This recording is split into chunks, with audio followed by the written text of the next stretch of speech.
Assalamualaikum warahmatullahi wabarakatuh. Jumpa lagi di Jejak Dimensi.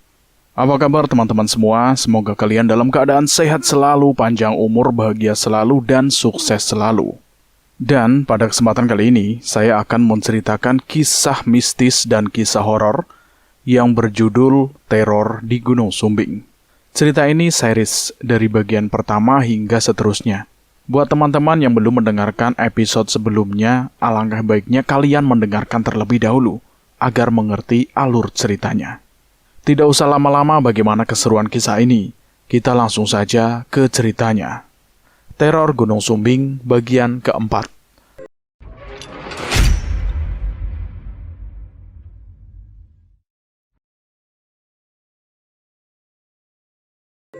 Adinda sudah berhenti meronta.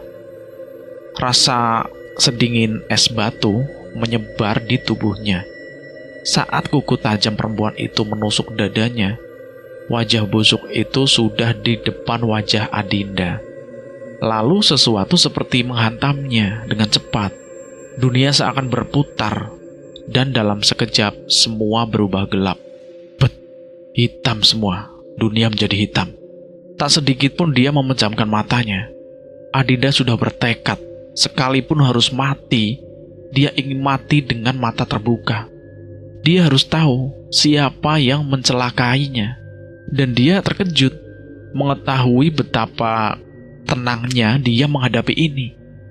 Dia pun berfirasat semua ini akan berlalu dengan cepat.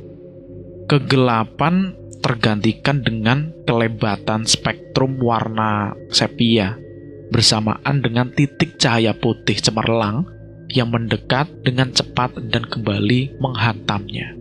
Tiba-tiba, Adinda menemukan dirinya berada di sebuah lorong rumah sakit. Tembok, langit-langit dan lantainya semua berwarna putih. Jantung Adinda bergemuruh, namun dia masih bernafas normal. Hanya saja dia tak mampu menggerakkan tubuhnya sedikit pun, seperti menonton TV rusak. Lorong rumah sakit berkedip dan berpuntir, lalu ketika kedipan itu berhenti, dia melihat Bismo berdiri di depannya, sambil memandangi kertas berisi tagihan. Suaranya lagi-lagi tercekat di tenggorokan. Yang mampu dia lakukan hanya berdiri mematung. Jari Bismo yang memegang kertas nampak gemetar. Wajahnya pucat dan putus asa. Angka puluhan juta tercetak di sana. Lalu kedipan itu muncul lagi. Kembali lorong rumah sakit itu berpuntir dengan brutal. Adinda merasakan tubuhnya ditarik dan dipentalkan sedemikian rupa, membuat perutnya menjadi mual. Ketika kedipan itu berangsur berhenti, Adinda berada di rumah tamu, sebuah rumah yang sangat ia kenal, rumah Bimo. Di sofa, melihat Bimo yang sedang menutup wajahnya dengan kedua tangan. Di sebelahnya duduk seorang laki-laki setengah tua, menggunakan belangkon di kepala, menutupi rambutnya yang mulai putih. Kerutan-kerutan dalam terlihat di ujung mata dan dahi laki-laki itu. Adinda merasa pernah melihat orang tua itu di suatu tempat, tapi dia gagal mengingatkan di mana tempatnya. Apa nggak ada cara lain, Om? Suara Bima itu terdengar pelan dan putus asa. Banyak cara lain, Bis. Tapi kamu dikejar waktu. Terlambat sedikit, ibumu bisa meninggal kalau tidak cepat dioperasi. Ini satu-satunya cara yang tepat.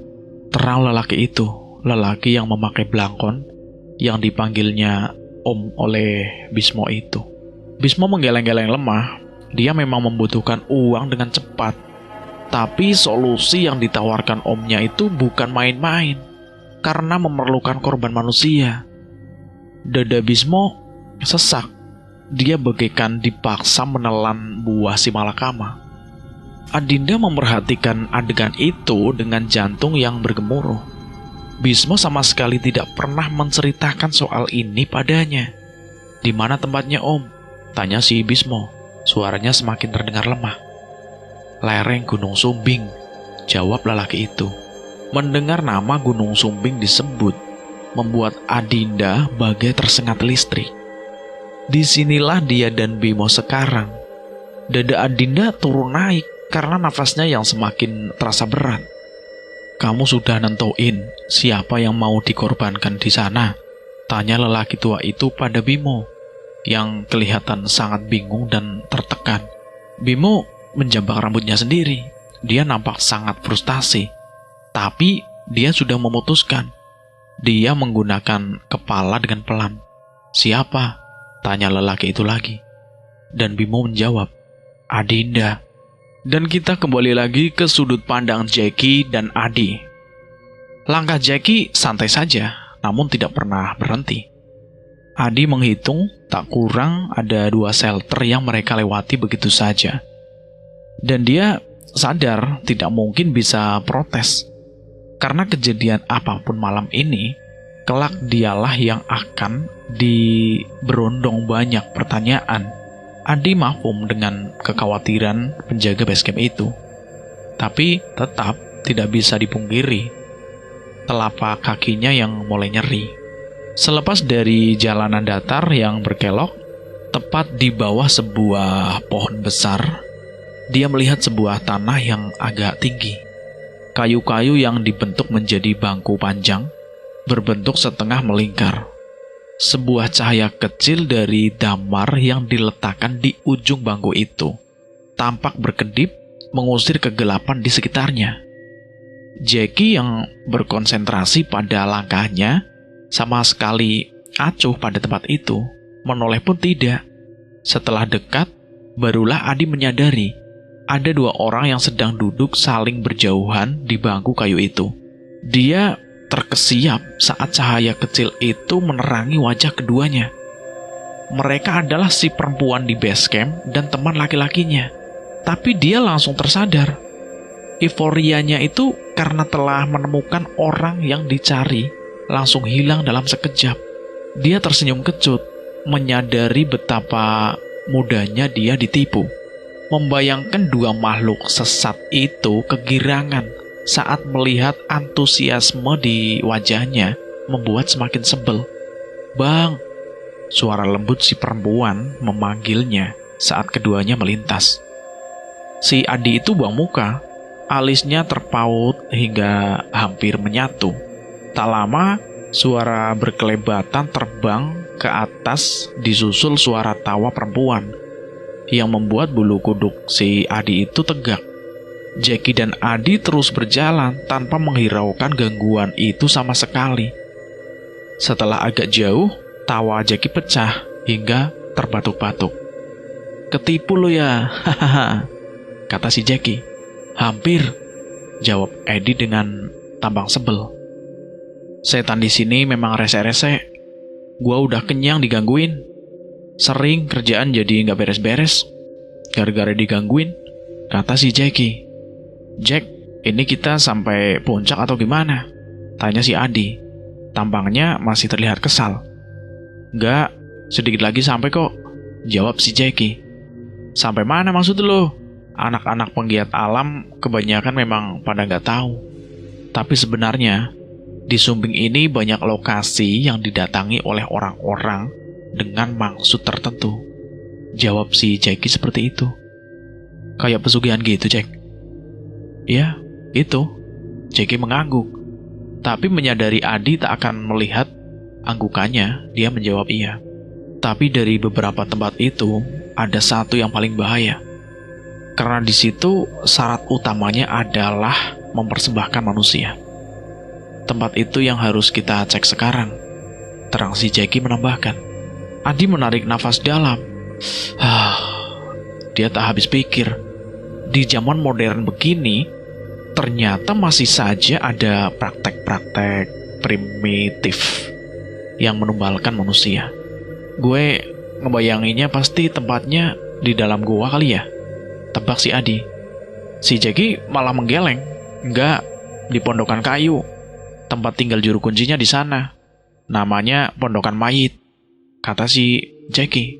Bulu kuduk si Adi meremang mendengar nama yang menggiriskan nyali itu. Pondokan Mayit. Bagaimana di sana? Mungkin banyak mayitnya ya?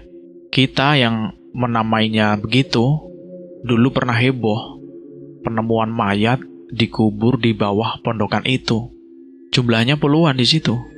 Loh, kok banyak banget? Terus juru kuncinya ditangkap. Tanya si Adi penasaran. Juru kuncinya kabur, gak pernah ketemu sampai sekarang. Hilang. Tapi anehnya, masih ada aja orang yang datang ke pondokan mayit itu. Dan pasti ketemu sama juru kuncinya. Jawab si Jackie. Lu banyak tahu juga soal ginian ternyata, Jack. Adi menimpali. Si Jackie tidak membalas apapun. Hanya sebuah senyum tersungging di bibirnya. Kita kembali lagi ke Adinda. Di situ Adinda terkesiap saat ia kembali tersadar karena seluruh tubuhnya tidak mampu bergerak sama sekali. Dan kegelapan ini, dia membuka matanya dan menutup matanya lagi. Dengan panik, tak ada bedanya, baik dia memejamkan matanya atau membuka matanya. Untuk sesaat dia nyaris panik karena mengira matanya mendadak buta.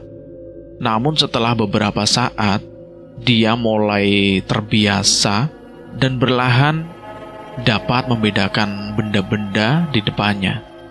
Kepanikannya itu sedikit mereda. Logikanya bergerak cepat. Dia langsung mafhum mengapa dia mengalami disorientasi.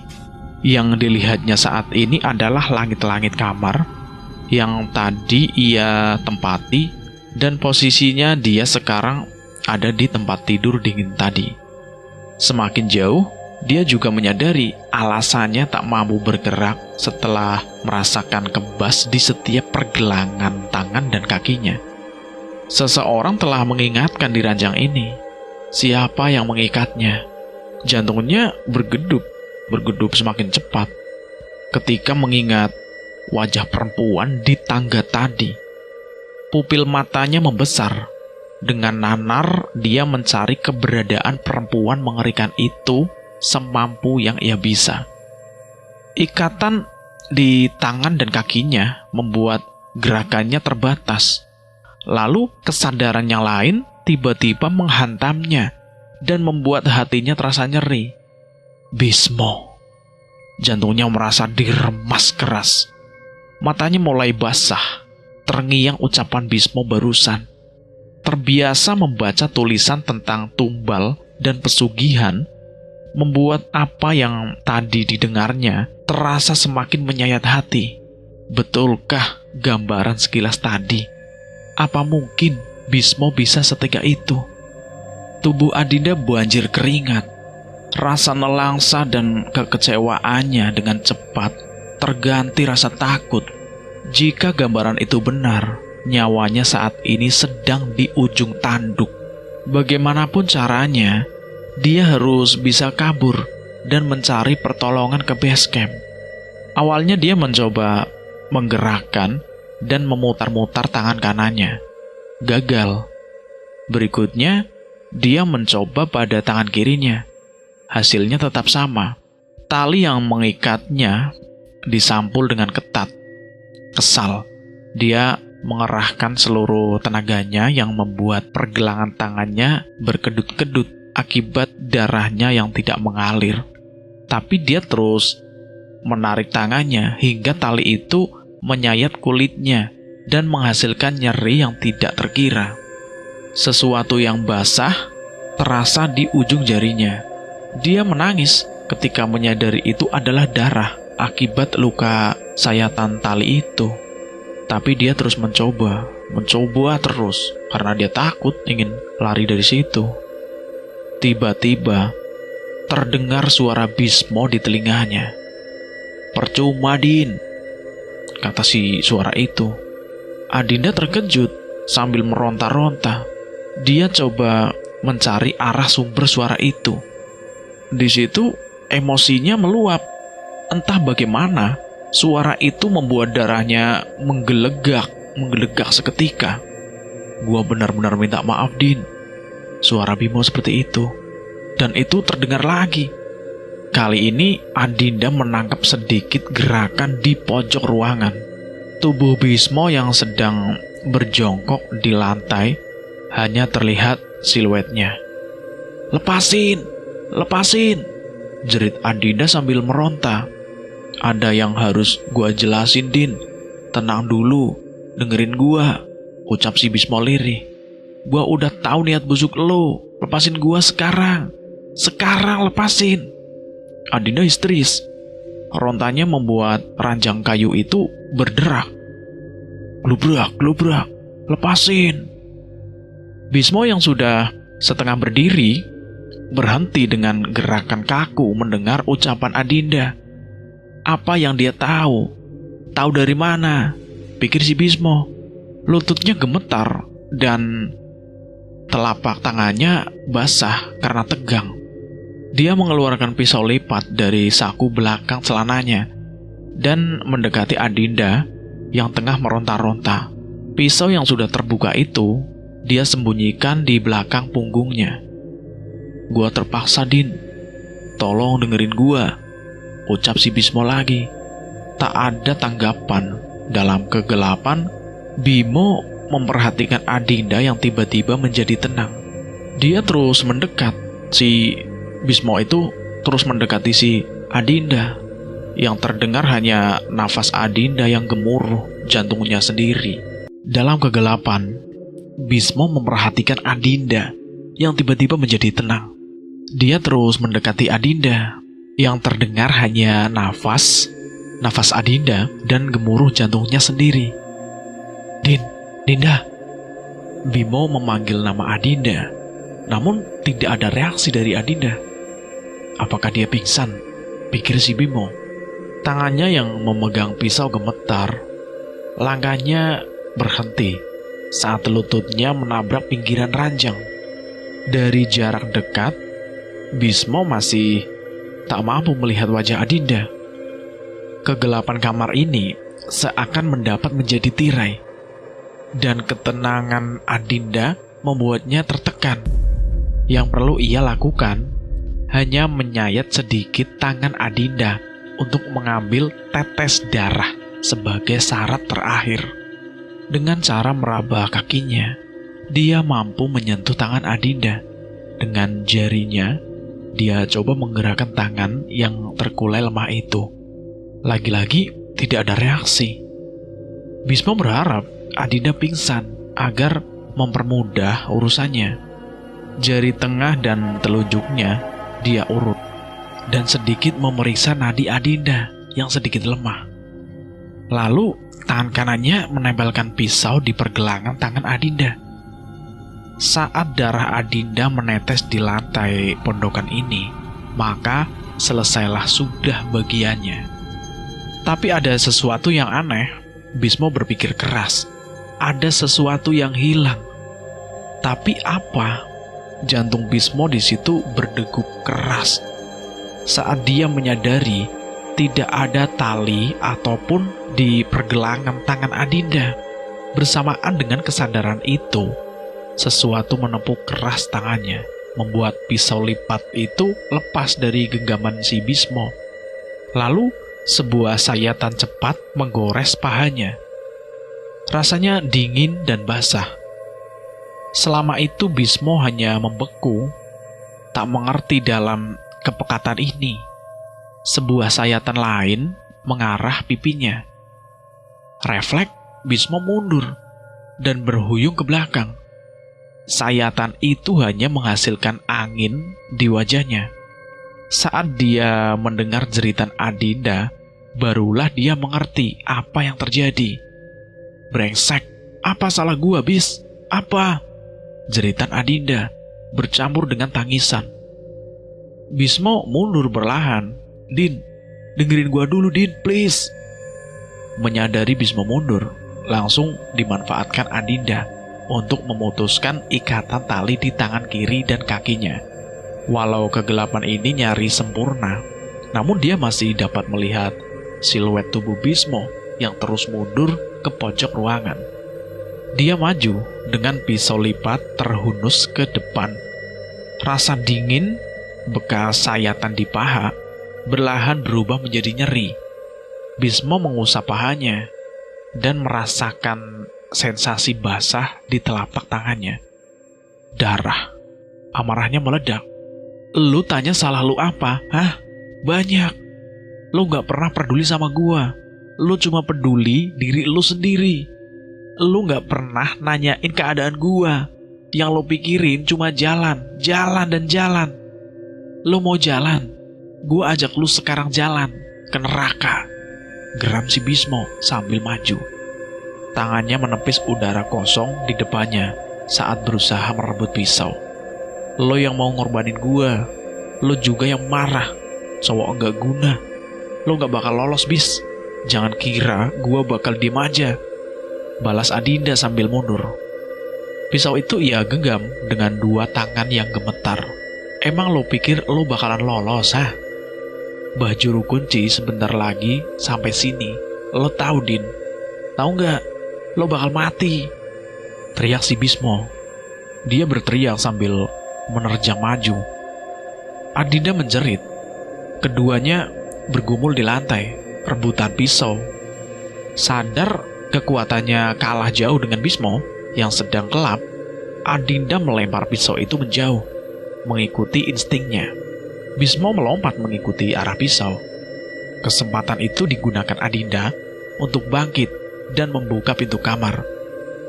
Saat cahaya lorong masuk, Adinda melihat Bismo berjongkok dengan pisau di tangan. Punggungnya turun naik dengan cepat seperti binatang. Bergidik, Adinda langsung kabur menyusuri lorong itu. Anak tangga dia lompati dengan cepat. Dengusan nafas Bimo seakan menempel mengikuti di belakangnya. Sebelum membuka pintu depan, dia menyempatkan diri menoleh hanya demi melihat Bismo mengejarnya seperti kesurupan. Di situ Adinda menjerit. Di depan rumah, dia melihat dua lelaki yang sedang berjalan ke arahnya. Adinda mengenali keduanya itu. Yang satu bernama Adi yang pernah sempat ngobrol dengannya waktu di base camp. Dan yang satunya lagi adalah laki-laki penjaga base camp. Di situ Adinda lega. Dia menjerit sekuat tenaga. Tolong! Tolong! Adi menghambur ke arahnya dengan cepat dan menahan tubuhnya yang oleng. Sementara Bismo dengan mata nanar dan pisau digenggamnya, dia berdiri di muka pintu. Bang, tolong bang! Bang, tolong saya! Ucap si Adinda dengan lemah. Wajahnya penuh keringat dan air mata. Belum sempat Adi menjawab, tubuhnya tiba-tiba rubuh ke tanah, membawa serta Adinda yang sedang dalam dekapannya. Adinda menjerit ketika penjaga base camp itu menarik rambutnya, memaksanya berdiri. Ceroboh, bawa lagi ke dalam. Ikat yang benar, bentak Jackie pada Bismo yang menatap kejadian itu tidak percaya. Iya bang, jawabnya. Panggil gua mbah. Rasa sakit menyengat di belakang kepalanya. Bahkan hingga dia membuka mata, pandangannya pun masih bergoyang. Namun tangannya yang terikat di tiang kayu menghalanginya untuk memeriksa rasa nyeri itu. Suara isak tangis perempuan membuatnya memaksakan diri untuk sadar. Dengan mata memicing, dia mengedarkan pandangan. Yang pertama ia lihat adalah Adinda yang juga terikat pada tiang kayu di depannya. Rambutnya yang menutupi wajah terlihat lepek dan kusut. Dia terus mengedarkan pandangan semampu yang ia bisa. Mereka tampaknya ditempatkan di sebuah ruangan berdinding kayu. Kayu itu gelondongan berlantai tanah. Pelita kecil ditempelkan di salah satu dinding. Apinya yang bergoyang-goyang menimbulkan bayangan yang terlihat menakutkan. Tepat di bawah pelita itu duduk seorang dengan posisi menyender pada dinding di tengah kegelapan. Orang itu bereaksi saat melihatnya siuman. Udah sadar, Di, ucap orang itu tenang. Adi mengenali suara itu, walau sosoknya masih samar karena cahaya yang tidak menjangkau tempatnya. Hei, Jack, kenapa lu gak apa-apa? Udah gua periksa tadi. Gua mukul lo di tempat yang gak vital, kata si Jackie lagi. Iya, terima kasih, jawab si Adi tidak kalah tenang. Pasti banyak yang mau lu tanyain, tapi izinin gua cerita sebentar. Gua utang penjelasan ke lu, sambung si Jackie. Adi di situ hanya mengangguk. Tapi ngomong-ngomong, Adinda nggak apa-apa. Sementara ini sih nggak apa-apa, Jackie menjawab sambil berdiri menghampiri Adi, menyelipkan sebatang rokok di bibirnya dan membantu menyalakannya. Makasih ya, ucap si Adi sambil menggigit rokoknya, karena kedua tangannya terikat.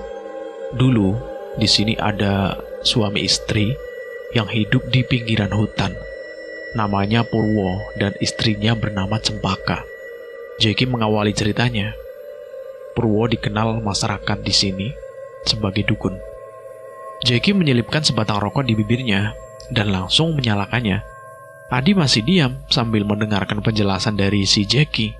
Mungkin elo yang orang kota merasa aneh. Kenapa orang punya profesi dukun? Kenapa? Karena cuma itu yang dia bisa. Cuma itu cara untuk Purwo mencari sesuap nasi buat istri dan anaknya yang baru lahir. Adi di situ memperhatikan wajah Jackie yang pelan-pelan berubah sendu. Tapi semakin kesini, orang-orang mulai gak percaya dengan hal-hal klinik itu, termasuk dukun. Sadar ilmunya sudah gak berguna.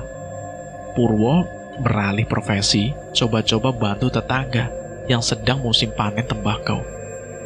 Istrinya bahagia karena Purwo insaf. Hari-hari itu Purwo pulang ke rumah dengan senyum lebar sambil membawa rezeki halal buat anak dan istrinya. Jackie menghisap rokoknya dalam sebelum kembali meneruskan ceritanya.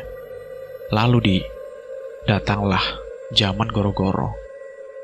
Badainya terasa sampai ke lereng Sumbing. Harga bahan baku naik. Harga jual panen ambruk, kelaparan di mana-mana, dan penyakit merajalela. Speaker di musola tak pernah berhenti mengumandangkan nama-nama orang.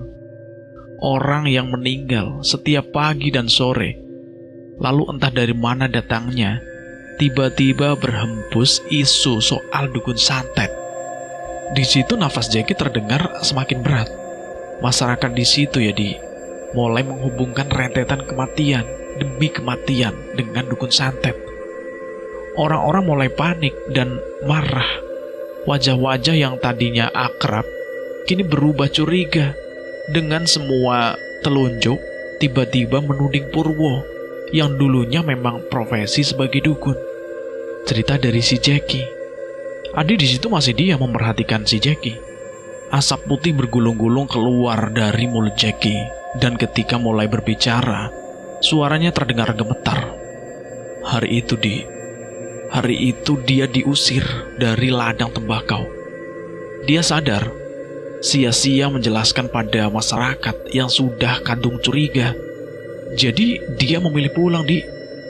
Istrinya dengan sabar menenangkan suaminya yang sedang kalut. Malam itu si anak itu menangis. Kelaparan dia, sementara tak ada apapun untuk dimakan. Agar anak itu berhenti menangis, Purwo lalu memanggul si anak itu di bahunya dan mengajaknya keluar untuk mencari tumbuhan yang bisa dia makan, meninggalkan istrinya seorang diri di rumah. Setelah dirasa cukup, ayah dan anak itu pulang dengan gembira hanya demi mendapati rumahnya sedang dikepung warga. Dia dengan mata kepalanya sendiri, Purwo melihat rumahnya dibakar. Istrinya? Tanya si Adi dengan suara nyaris tidak terdengar. Jackie menggeleng pelan sambil menunduk menghindari tatapan mata Adi. Mengerti apa yang dia maksud, membuat lutut si Adi langsung lemas. Jackie meneruskan ceritanya. Masih belum puas, warga itu mengejar Purwo yang tengah menggendong anaknya yang masih kecil. Malam itu dia diburu seperti binatang.